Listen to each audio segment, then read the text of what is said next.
Assalamualaikum warahmatullahi wabarakatuh. Alhamdulillahirabbil alamin. Wa bihi nasta'inu ala umurid dunya waddin.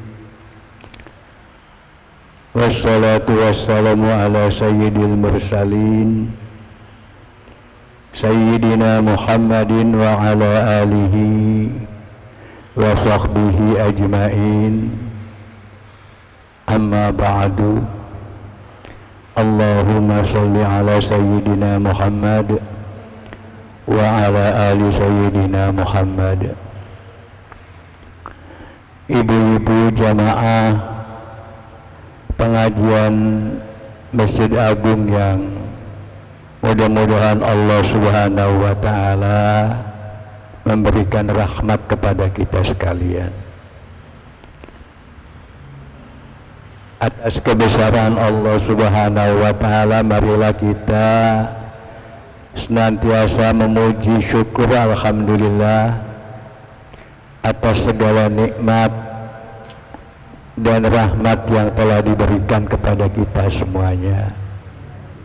Mudah-mudahan pertemuan kita pada hari ini dapat membawakan barokah dan dapat bermanfaat khususnya bagi diri saya dan bagi kita semuanya. Amin ya rabbal alamin. Salawat dan salam kita senantiasa berharap untuk selalu dicurahkan kepada junjungan kita Nabi Muhammad sallallahu alaihi wasallam beserta keluarga dan para sahabatnya, dan mudah-mudahan syafaatnya sampai kepada kita sekalian. Allahumma amin ya rabbal alamin. Selanjutnya ibu-ibu sekalian, sami sehat Bu? Alhamdulillah. Sampun lami mboten kepanggih nggih. Nggih, syukur. Alhamdulillah kula masih diparingi sehat walafiat. Walaupun di dalam suasana ya kudu jagongan mekoten lho. Nggih, ado-adoan. Maksudnya supaya aja pada ngobrol. Di samping itu kita juga bukan cuma tujuannya, yaitu adalah sesuai dengan protokol kesehatan. Jadi pengaturan kesehatan di dalam alam yang sangat memprihatinkan niki, Gusti Allah Subhanahu wa ta'ala lagi nyoba mboten ning ibu mawon, mboten ning ngriki mawon, tapi sedunia. Sebab manusianya sombong Bu.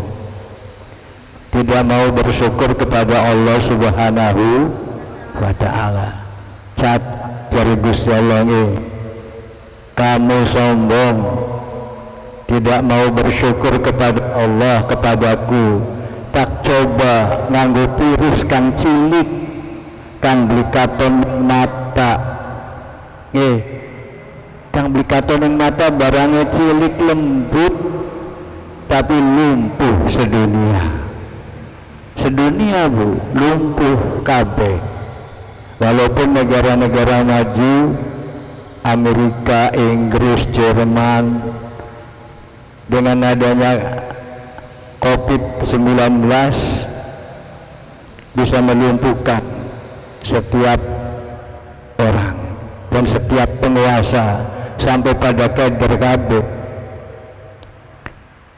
Nah, kita semuanya dengan adanya yang seperti ini, idza asobatkum musibatun qalu inna lillahi wa inna ilaihi raji'un.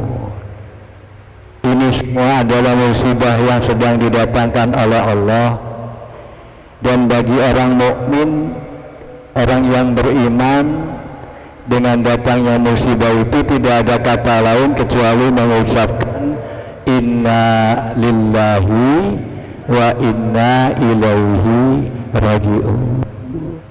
Kita berasal dari Gusti Allah. Virus corona asal Gusti Allah. Jadi marilah kita kembalikan kepada Allah dengan kita senantiasa memohon dan berdoa. Mudah-mudahan kita senantiasa diselamatkan dari segala musibah dan bencana, termasuk di dalamnya adalah musibah dengan adanya wabah COVID-19 yang disebutnya virus corona. Ibu-ibu sekalian, oleh karena itu Allah senantiasa mengingatkan kepada kita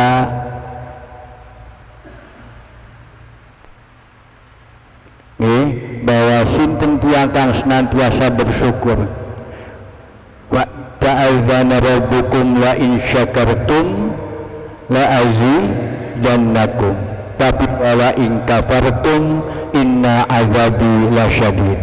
Oleh karena itu marilah kita pandai dan cerdas untuk senantiasa bersyukur kepada Allah Subhanahu wa ta'ala atas segala limpahan rahmat dan nikmat yang diberikan kepada kita semuanya, dengan harapan mudah-mudahan syukur kita kepada Allah itu akan ditambah nikmatnya oleh Allah Subhanahu wa ta'ala. Tapi sebaliknya, wala in kafartum, akan tetapi kalau kamu kufur kepada nikmat yang telah aku berikan, kata Allah, inna azabi lasyadid, ingat bahwa azabku, siksaku adalah sangat pedih. Dan ternyata ini terjadi bukan hanya di akhirat saja, tapi kita bisa merasakan saking banyaknya kita lupa kepada Allah, saking banyaknya manusia menyombongkan diri dengan kelebihannya, dengan penemuan-penemuan sehingga menyombongkannya itu, maka lupa untuk bersyukur kepada Allah Subhanahu wa ta'ala. Oleh karena itu sekarang lagi dicoba.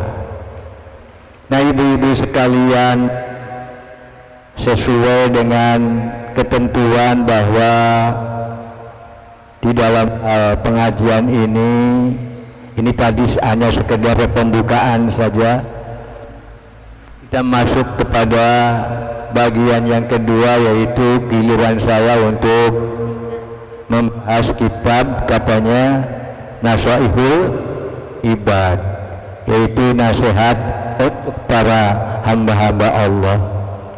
Tentu saja nasihat ini adalah nasihat yang baik. Oleh karena itu dulu sudah saya katakan dan sudah saya sampaikan beberapa hadis yang mudah-mudahan ibu-ibu tidak lupa, atau mungkin lupa ya maklum lah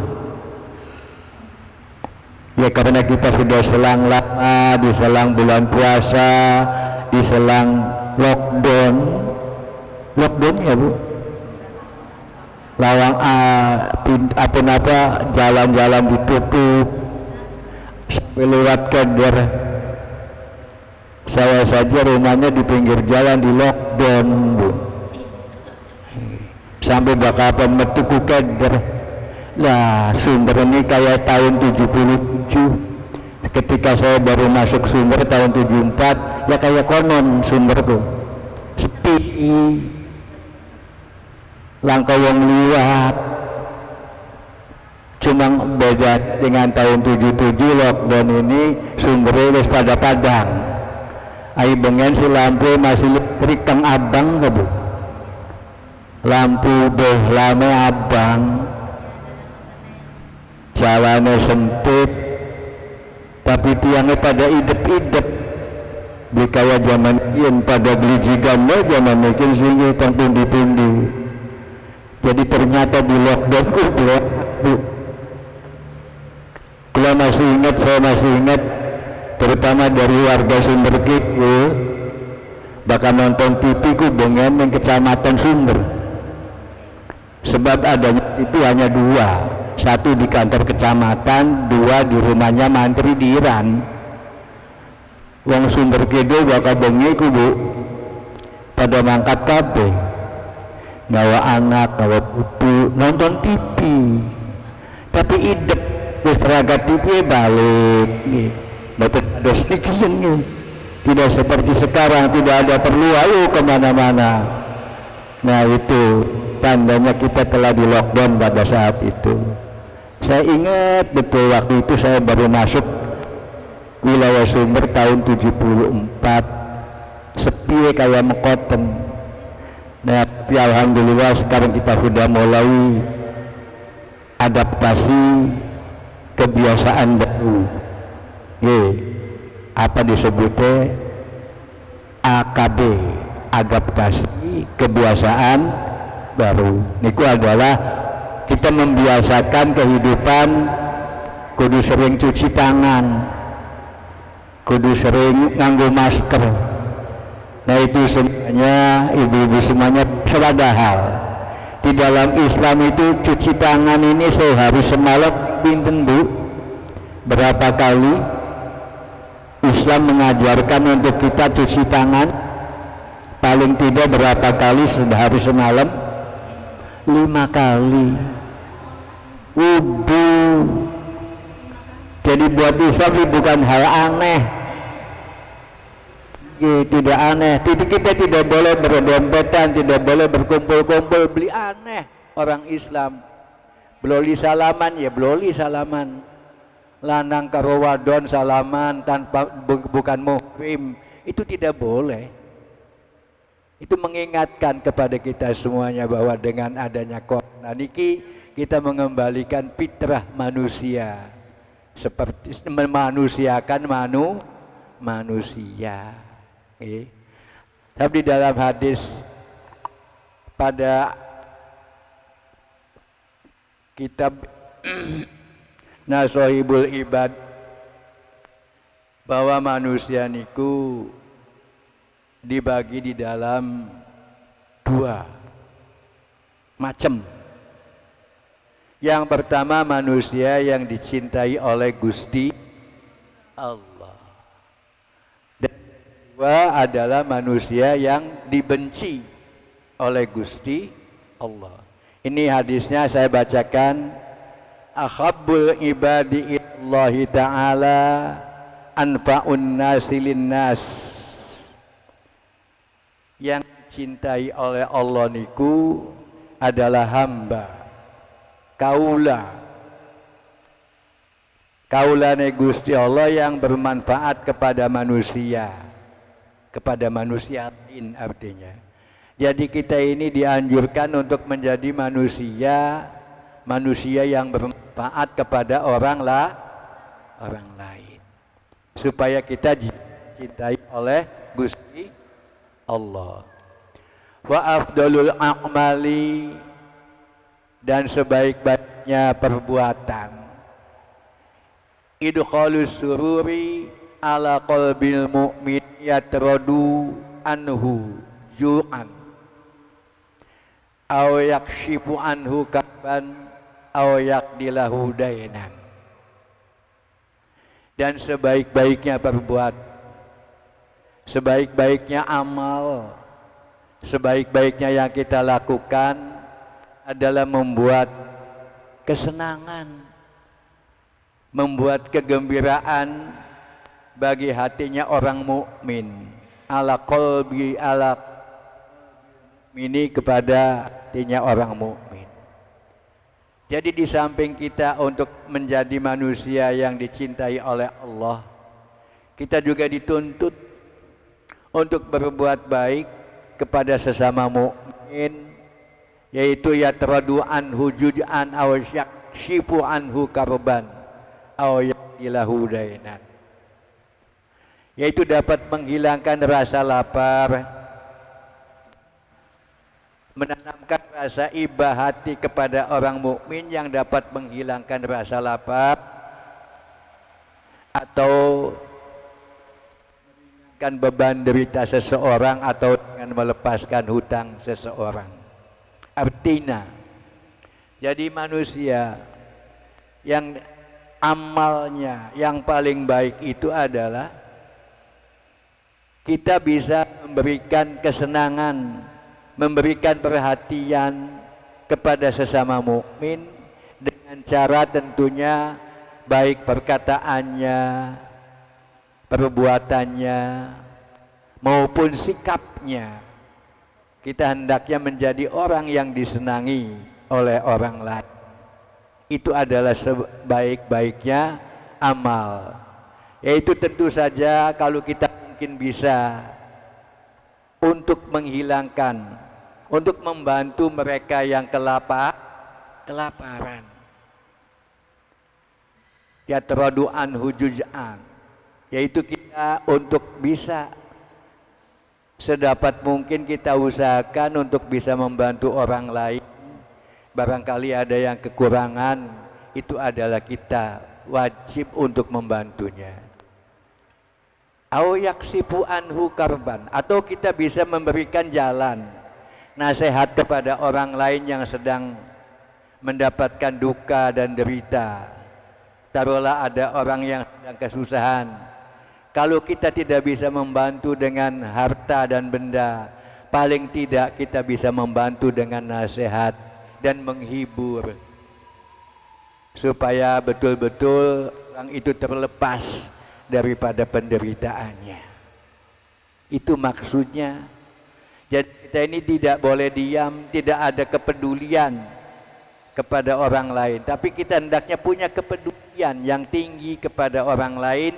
Itu adalah merupakan amal yang paling baik bagi seorang mukmin.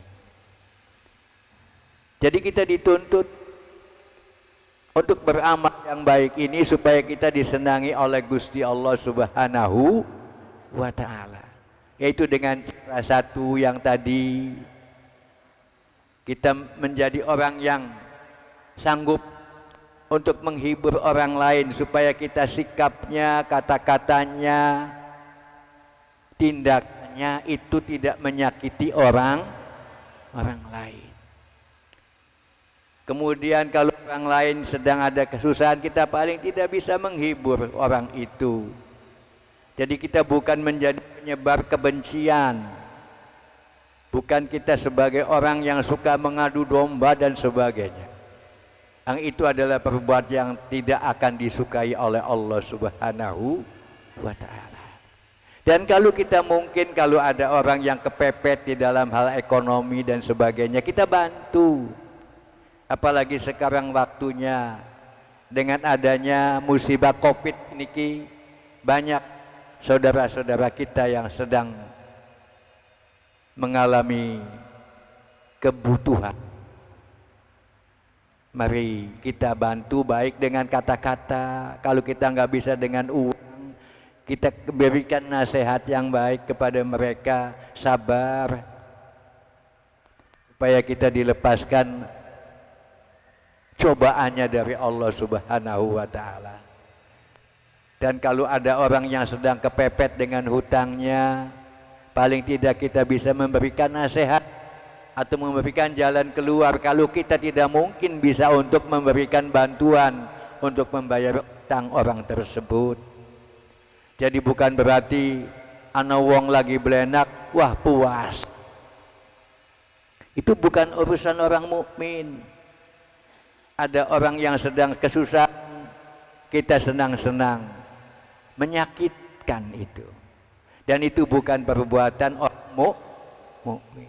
Jadi orang yang mukmin itu kalau dia merasa dirinya sebagai orang mukmin dan ingin dianggap sebagai orang mukmin, maka berbuatlah yang baik, yaitu dengan cara bersikap, berkata,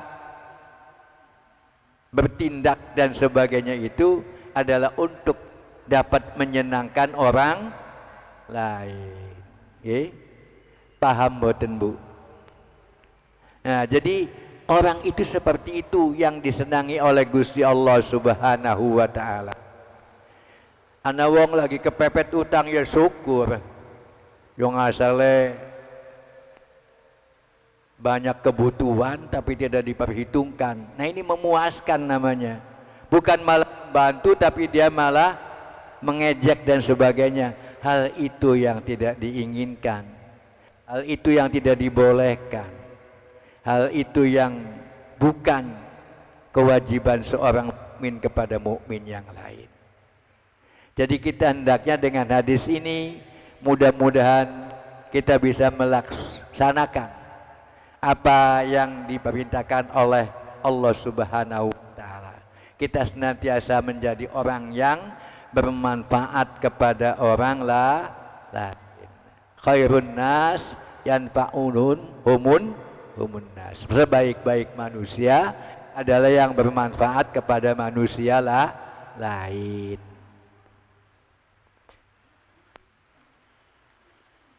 Wa qaslatani la syai'un akhbatu minhuma asyirku billah wa dururu bil muslimin. Dan orang yang tidak, dan dua hal yang sangat tidak disenangi oleh Allah itu adalah berbuat syirik, mensekutukan Allah. Jadi menganggap bahwa ada kekuatan lain di luar kekuatannya Gusti Allah. Itu namanya syirik, musyrik. Orang syirik itu disebutnya musyrik. Orang yang musyrik itu adalah orang yang menduakan Gusti Allah. Itu yang sangat dibenci oleh Allah. Dan yang kedua adalah bil muslimin, dan orang yang mendatangkan kepetaka, mendatangkan musibah kepada orang muslim. Itu adalah dua hal yang sangat tidak disukai oleh Allah Subhanahu wa taala. Oleh karena itu, ibu-ibu,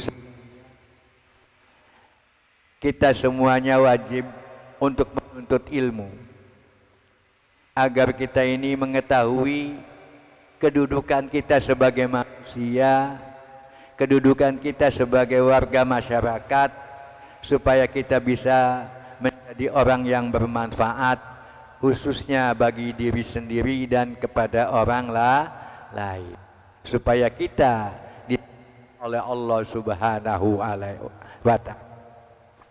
Oleh karena itu, dengan adanya majelis taklim di mana-mana ada pengajian, itu adalah merupakan satu kesempatan kepada kita semuanya untuk mencari pengetahuan, mencari ilmu untuk bekal kehidupan kita, baik kehidupan di dunia maupun di akhirat.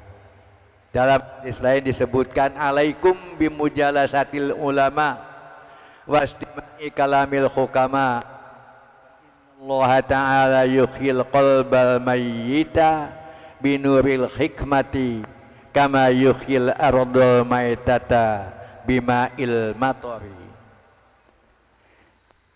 Hendaklah kita sekalian duduk dengan para ulama, duduk dengan para ustadz, duduk dengan para orang-orang yang mempunyai ilmu, untuk kita ambil ilmu dan manfaatnya kepada kita sekalian, dan meresapi pembicaraan apa yang dikatakan oleh para ulama tersebut, oleh para ustadz tersebut, sehingga kita akan mengambil satu sikap yang sangat bijak. Karena sesungguhnya Allah yang demikian itu, lamun kula niki yang di dalam pengajian, maka sesungguhnya Gusti Allah itu memberikan, menghidupkan hati orang yang suka berada di majelis ilmu itu, seperti hidupnya tumbuh-tumbuhan yang kedatangan hujan. Jadi dengan kita nanti bisa berkumpul di majelis-majelis ilmu, di majelis-majelis pengajian, itu adalah manfaatnya untuk bisa menghidupkan hati kita, supaya hati kita ini betul-betul bergerak kepada tujuan yang bagus, kepada tujuan yang diridhoi oleh Allah Subhanahu wa taala. Hab segala sesuatu niku ibu-ibu sekalian, itu kuncinya adanya di hati. Anggota badan kita semuanya itu kuncinya atau kendalinya adanya di hati. Apabila hati rusak, maka semuanya akan menjadi rusak. Dan apabila hati itu baik, maka semuanya akan menjadi baik. Pulane ibu-ibu sok ning anak ngomong boten Bu, awas cup, hati-hati. Kang dijaga kan hati. Jadi jangan sampai hati ini menjadi hati yang jelek, hati yang hasud, hati yang iri dengki, hati yang irian kepada orang lain.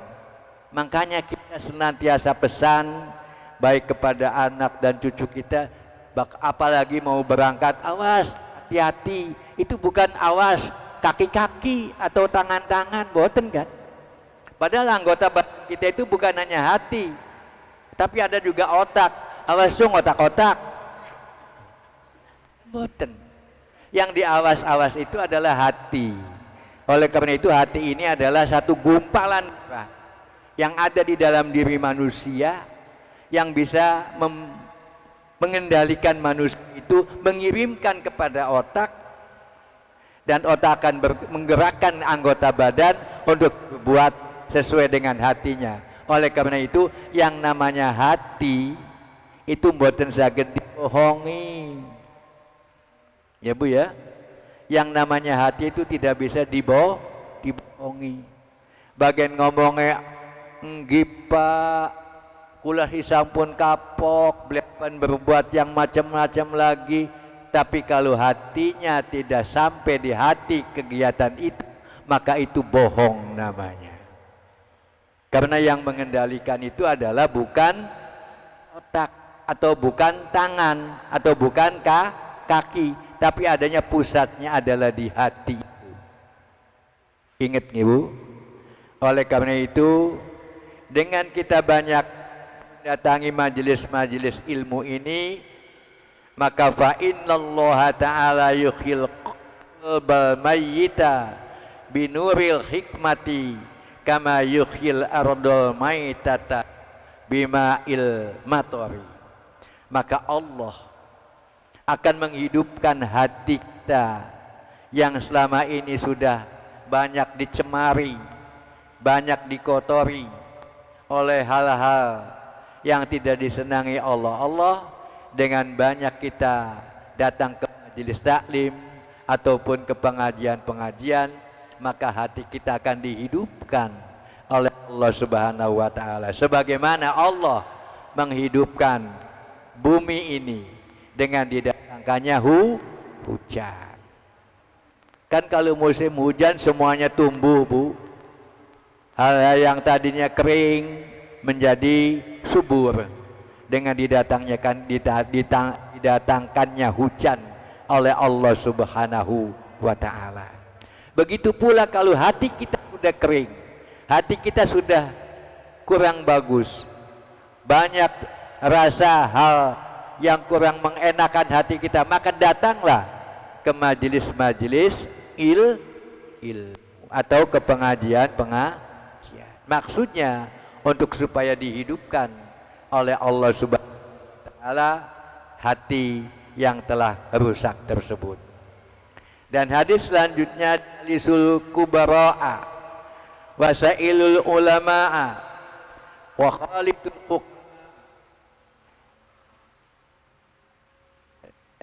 Dan yang artinya dekatilah orang-orang yang besar dan bertanyalah kepada orang-orang yang pandai serta bergaulah dengan orang yang bijaksana.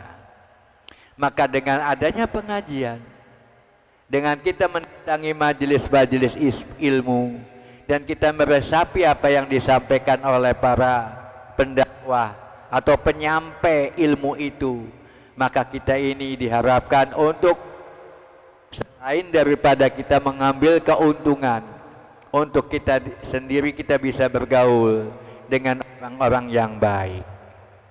Di dalam pengajian itu tidak ada orang yang tidak baik. Di dalam majelis ilmu itu semuanya baik-baik. Maka kita bergaullah dengan orang yang baik. Maka dengan bergaul dengan orang yang baik ini, kita akan diberikan jalan oleh Allah Subhanahu wa Ta'ala, bahwa kita akan dihidupkan hati kita untuk berbuat yang diridhoi oleh Allah Subhanahu wa Ta'ala. Selanjutnya ibu-ibu sekalian, Rasulullah Sallallahu Alaihi Wasallam kepada kita, mengingatkan kepada kita, punten kepada kita sekalian, terutama kepada kaum mukminin dan mukminat, muslimin dan muslimat. Junjungan Nabi Muhammad Sallallahu Alaihi Wasallam pernah bersabda, sayati zamanun ala ummati,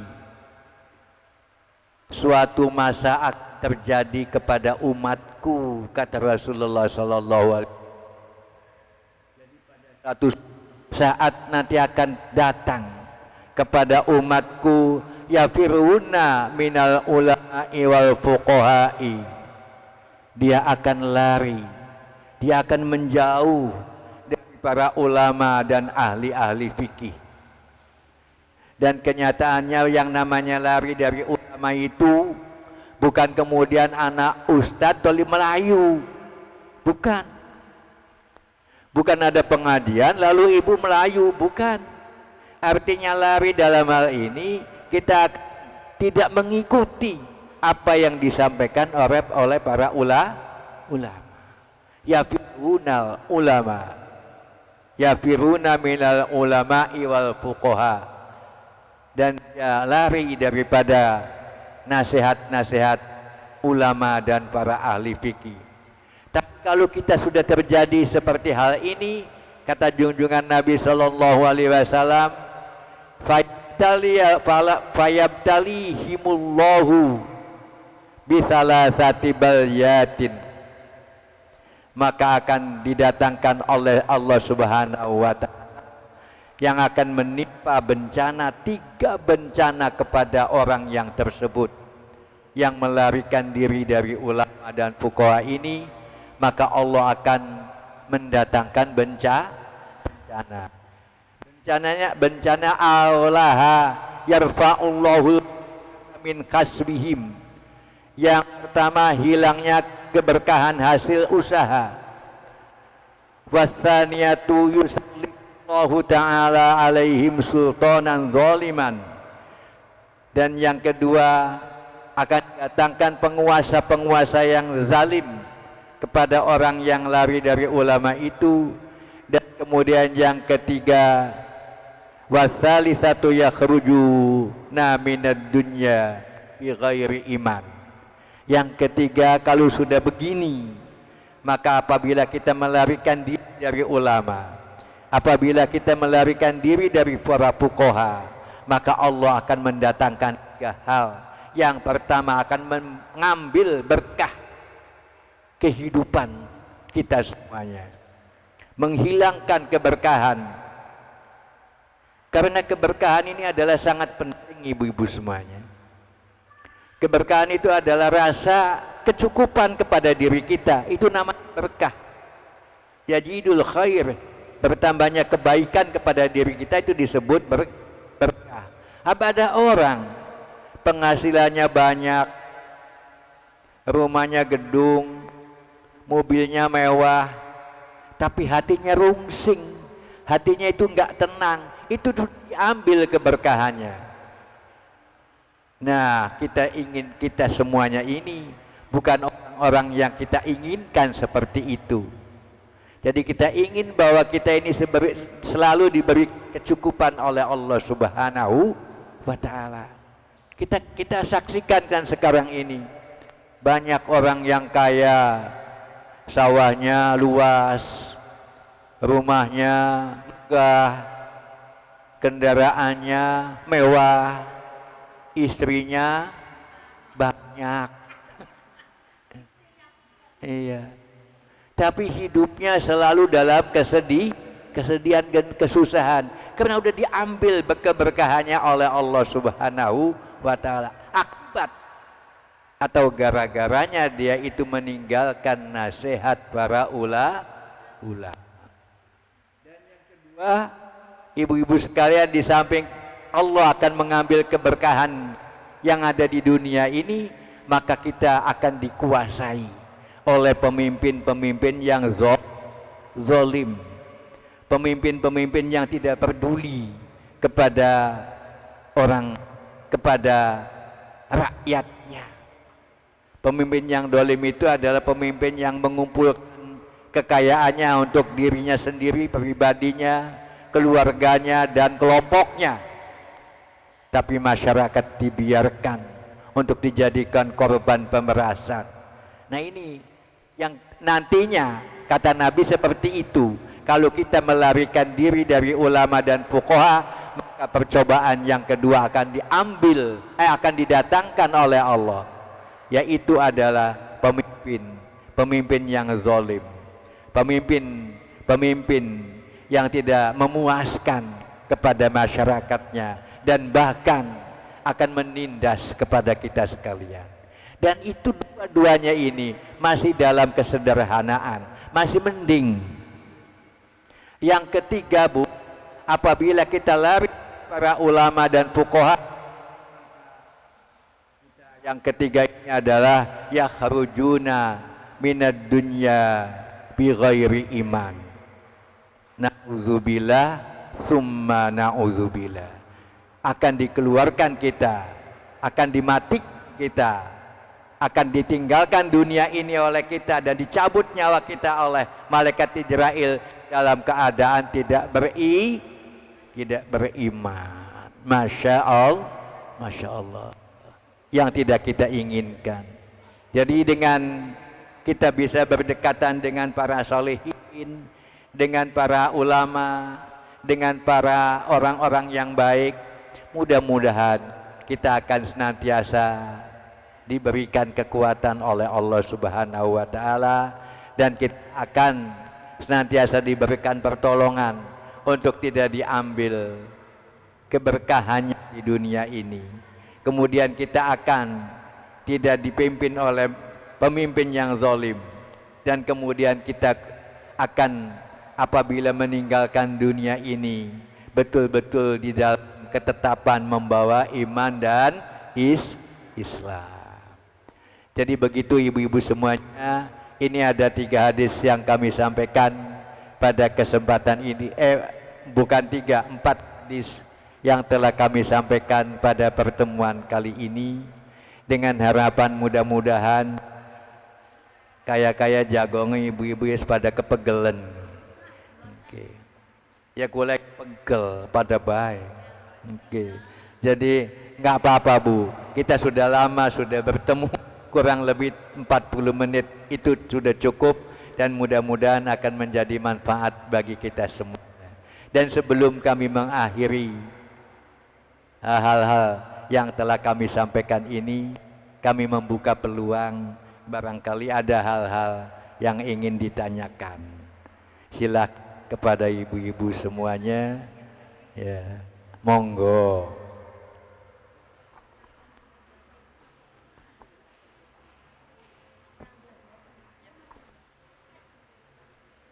Ya, untuk mengisi waktu, barangkali ibu-ibu semuanya ada hal-hal yang ingin ditanyakan, silakan. Nah, supaya enak ya, Bu, supaya kita lebih kekeluargaan, silakan, barangkali ada yang mau nanya dan sebagainya. Tapi kalau mboten, sampun mboten apa-apa, beli kudu maksa. Tidak harus gitu. Ya, Bu. Waalaikumsalam.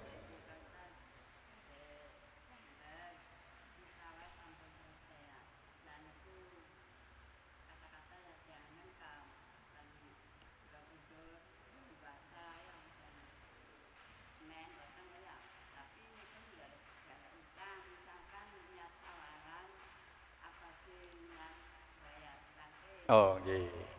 Paham. Jadi ada di dalam bulan Syawal itu ada satu sunnah yang disebut puasa Syawal. Tapi kita punya utang. Mana yang didulukan? Utang dulu atau sunnah dulu? Nah, yang jelas kita yang paling didulukan adalah utangnya dulu. Iya, bayar utang dulu. Jadi jangan melakukan sunnah. Pak, yonganan engkau beli ke bagian sawalan. Yang namanya sawalan itu waktunya sebulan, Bu. Jadi selama di dalam bulan Syawal itu adalah disebut sawalan. Ya, jadi tidak harus kudu 6 hari berturut-turut ya melakukan puasa. Bisa diselang-seling.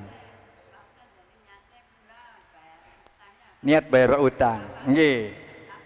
Dapat dua-duanya ya, tapi jangan niatnya sawalannya, Bu. Niat kita bayar utang. Saya juga kepada anak-anak saya mengajarkan seperti itu.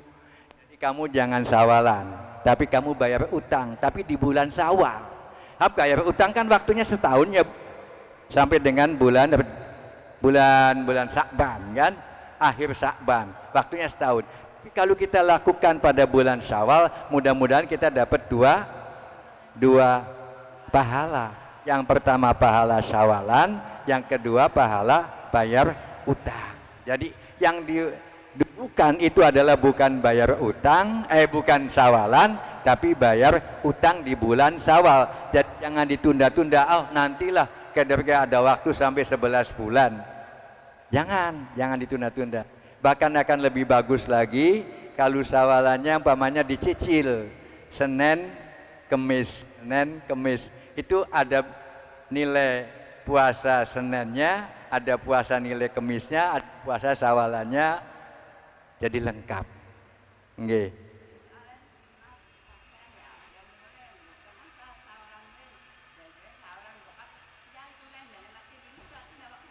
Iya, betul, Bu. Kita kan belum tahu, belum tentu, barangkali umur kita nggak sampai kepada 11 bulan yang akan datang kan, Bu. Kita belum sempat bayar, kita sudah diambil oleh Allah. Jadi kita yang penting kita bayar utang dulu di bulan Syawal. Itu jadi 2 pahala nanti akan didapat. 1 bayar utangnya kita lunasi, kedua dapat pahala Syawalannya. Jangan nunggu nanti kapit atau rayagung, jangan. Kalau bisa segera kita dilakukan Syawal. Dan sekarang Syawalnya udah liwat. Iya, udah bulan apa, Bu? Dzulqa'dah, kapit, nggih. Nggih, sekarang ini sudah kita masuk bulan kapit tanggal 5 nih kan, nggih. Lamun bisa tanggal 5, nggih. Bulan kapit sebab tanggalnya itu Selasa, Rabu, Kamis, Jumat, Sabtu tanggal 5. Mungkin sebulan lagi kita akan masuk bulan Dzulhijjah. Dalam bulan Dzulhijjah juga itu ada puasa sunnah. Nanti kita tanggal 1 sampai dengan tanggal 9. Tanggal 10-nya nggak boleh puasa karena Dzulhijjah itu haram puasa di waktu Idul Adha. Iya. Atau Arafah nantinya itu. Setelah itu, setelah tasyrik kita boleh puasa lagi. Mangga, barangkali yang lain. Iya. Waalaikumsalam.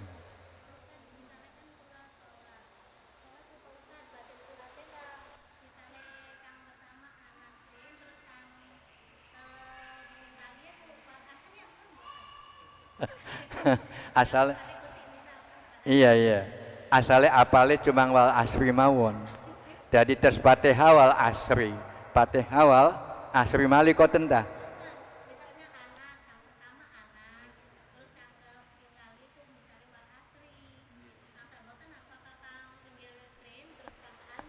Angsal, Bu, tidak ada larangan.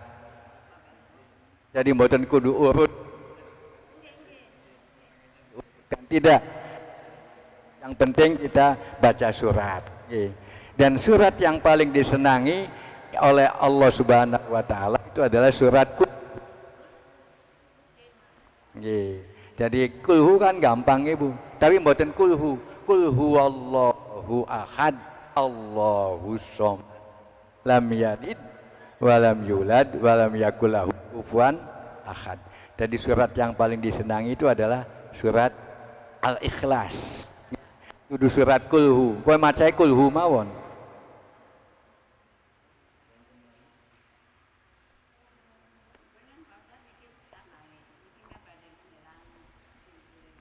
Idul Adha.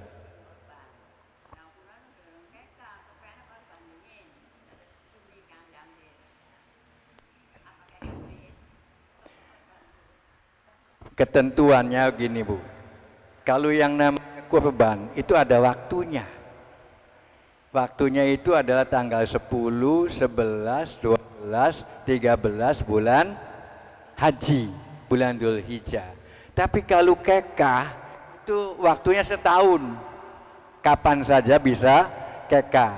Jadi kalau sudah sampai kepada waktunya korban, ya korban. Kok kekah itu ada waktunya yang lain. Jadi kita jangan sampai mengkaburkan.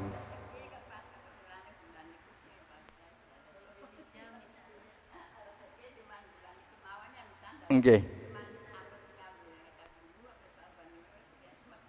Nggih. Rezeki semua nggih. Apa kekah nggih. Kalau yang sunnah muakkad niku adalah kurban Bu, sanes akikah. Hari akikah itu sebenarnya kewajibannya waktu masih bayi. Iya, kewajiban akikah itu yang wajib itu bukan kita tapi orang tua kita. Tapi karena pada saat orang tua kita tidak mampu untuk mengakikahi kita dan kita ingin akikah sekarang, tidak ada larangan, boleh. Tapi sebetulnya kewajiban akikah itu bukan kewajiban diri, tapi kewajibannya orang tua. Nah, oleh karena itu kalau sudah sampai kepada saatnya Idul Adha, Idul Kurban, bulan Dzulhijjah, ya lebih baik kita kurban pada saatnya. Tapi itu adalah sunnah muakkad. Dan kita akikah kan udah lewat. Akikah kita itu kewajibannya waktu masih kecil, masih cilik, masih bayi. Nggih. Niku kewajiban wong tua. Nah, jadi paham Bu? Iya, jadi ibu ilamun bisa sih memang akikah ongko korban ongko nggih Bu. Nggih. Datengin nggih bulan niku. Jadi akikah sih Bu ya bakal datengin begini ngeriku ning waktu suasana kurban ya yang dulu kan kurban. Akikah sih mungkin kan saged bulan Suraya saged, Safar saged, kapan makan saged nggih. Iya.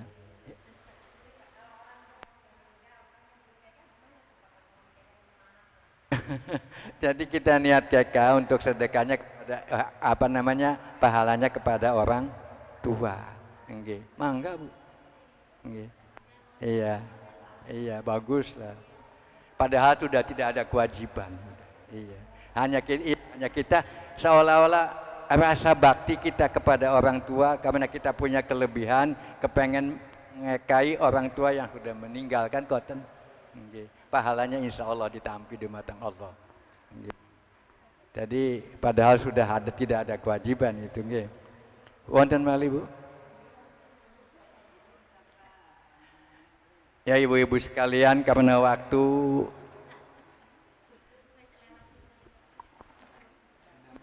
kan jam 3 lebih nggih menjelang waktu asar, maka marilah kita semuanya tutup pengajian ini dengan kita berdoa memohon kepada Allah Subhanahu wa taala. Mudah-mudahan kita semuanya diberikan kesehatan. Mudah-mudahan kita senantiasa diberikan kekuatan. Mudah-mudahan kita senantiasa diberikan kekuatan iman dan Islam dan meningkatkan ketakwaan kita kepada Allah Subhanahu wa taala. Dan keluarga kita mudah-mudahan senantiasa dilindungi oleh Allah Subhanahu wa taala dari segala macam bencana dan bahaya dan wabah yang sedang melanda, mudah-mudahan kita semuanya diselamatkan dari itu semuanya.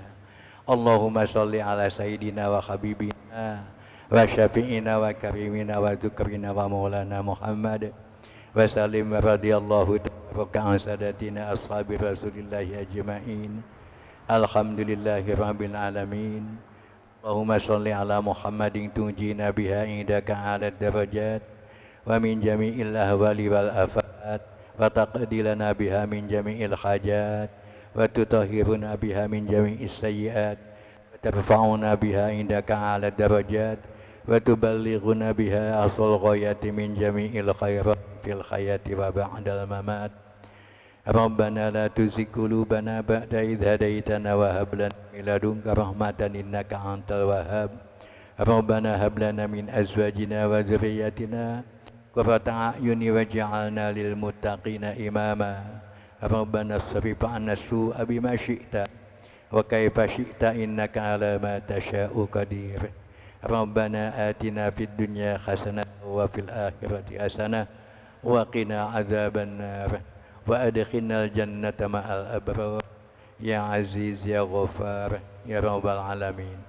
Wa sallallahu ala sayyidina Muhammadin wa ala alihi wa sahbihi ajma'in walhamdulillahi rabbil alamin. Al-Fatihah. Alhamdulillah rabbil alamin. Iyyaka na'budu wa kurang dan lebihnya mohon maaf. Wabillahi taufik wal hidayah. Wassalamualaikum warahmatullahi wabarakatuh.